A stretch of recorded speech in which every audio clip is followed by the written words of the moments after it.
Welcome in. It is day 283, and you're speaking to the Meeple's Champion. And today we're going over another game that I picked up at PAX East this year. Now, this is a game that I had heard actually really big things about before going. I didn't know exactly what the game was, but I heard it kept on selling out convention after convention. Well, it was on my list to look for, but I hadn't really gotten to it. But on day 4, apparently our convention, for some reason, the game just wasn't selling, so they ended up doing a big 33% off sale for it. And I saw it and went, oh, that was on my list. Well, 20 bucks off, I might as well grab it. The game is called Mille Fiori. Now, the concept of the game is very simple. You have this big board with a bunch of different sections, and you have a deck of cards.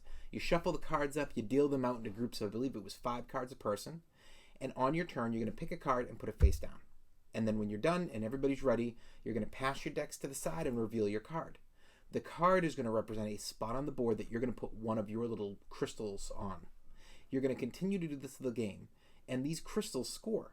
So depending on the section, you'll get points for the spot, but you're also going to get points depending on sets you've made, runs you've made. If you've completed a row, whenever you put it down and it's connecting to other things, is ways to not only point out for yourself, but anybody else touching you, meaning you could help to point out for your opponents as well.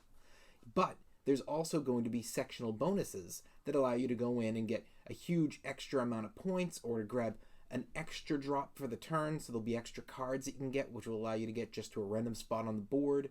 So you might say, oh, well, there's 5 cards up top, I can see them, that one would be really helpful to me, so I need to go over here that I don't really care about much, but by doing it, it's going to let me get the card, and the card will get me to the spot that actually gets my points.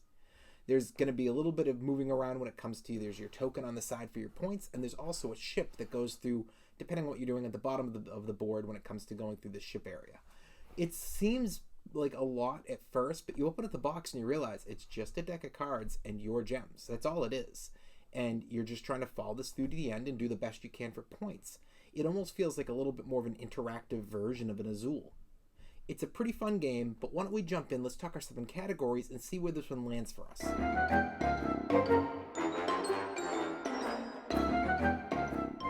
When it comes to the art, I really like the box. It does grab the eye. The only reason I noticed it, yes, there was the sale, but it was before kind of hidden, and when it was on the sale table, I noticed it before I saw there was a sale on it, and I went, oh yeah, what is this? Oh, Mille Fiori, I know what that is, and then I saw the sale, I was like, oh, well, I have to get it.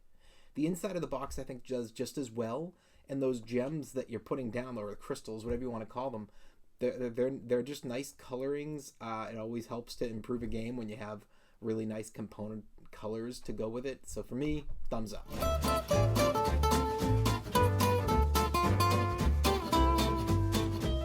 Speaking of those components, so all you're really dealing with is your gems or crystals, your ship, and your person that moves around representing your points, which are made of the same plastic material and it's the same coloring. And then there's your cards, and they're all top notch. Thumbs up. Your price. Now, again, I got this for 33% off. So basically, I ended up getting this for about 35 bucks, but realistically, it was probably more like a $55 to $60 game. Now, I think for 35 to 40, this game is totally worth its price. But when you get up to 60, it does feel like it's a little expensive, because at the end of the day, it's really just a tile placing game. And I kind of put those in that $40, maybe $50 range. I love Azul, but would I pay $60 for Azul? I think that would be a little bit much. I would pay it because I love the game, but I don't think the average person would or should. And that's where I kind of place this one. It needs to drop its price a bit. For right now, it's got to be a thumbs down. Your difficulty. So I think this is one that beginners can enjoy, and I think it's one that experience can enjoy. I do think that experts are not going to get into this. I don't think it's going to be quite difficult enough for them. And I think that kids can play, but this may be one that's just a little bit too much. You know, sometimes there's not enough theme here that I think is going to grab most kids. It's colorful, but it's not thematic. And it's still too much, I feel, with the cards having to think it out compared to just grabbing and placing. There's a lot to pay attention to. Even though I don't feel it's overwhelming, it's not too complicated for a kid that might just not grab their attention enough. I gotta say that the kids it wouldn't grab either. But if you're getting experienced and you're getting the newbies, that's a thumbs up.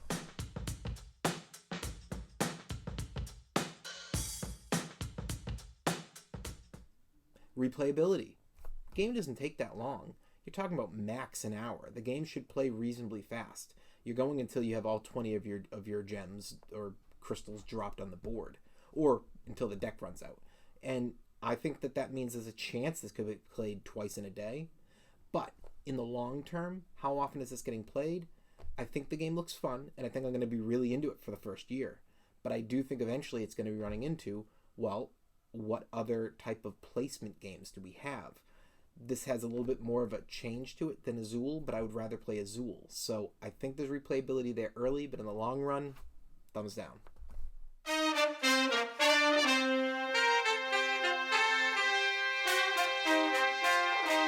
Keys to victory.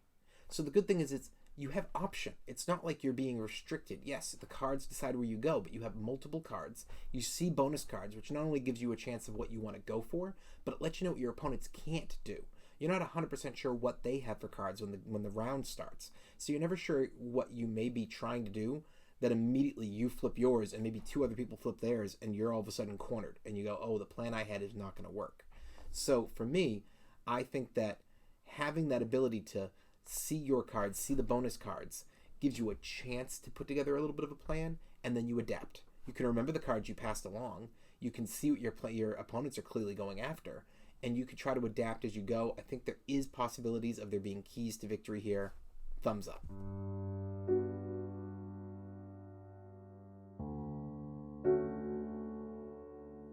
Is the game unique?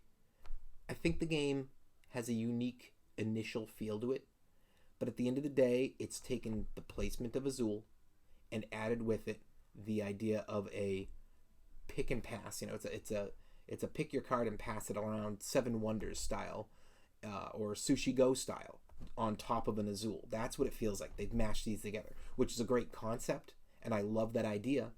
But at the end of the day, it just doesn't feel that unique to me. It feels like if you want that characteristic of the game, go play Sushi Go or Seven Wonders. If you want the tile placement part of the game, go play any of the Azuls or go play Sagrada.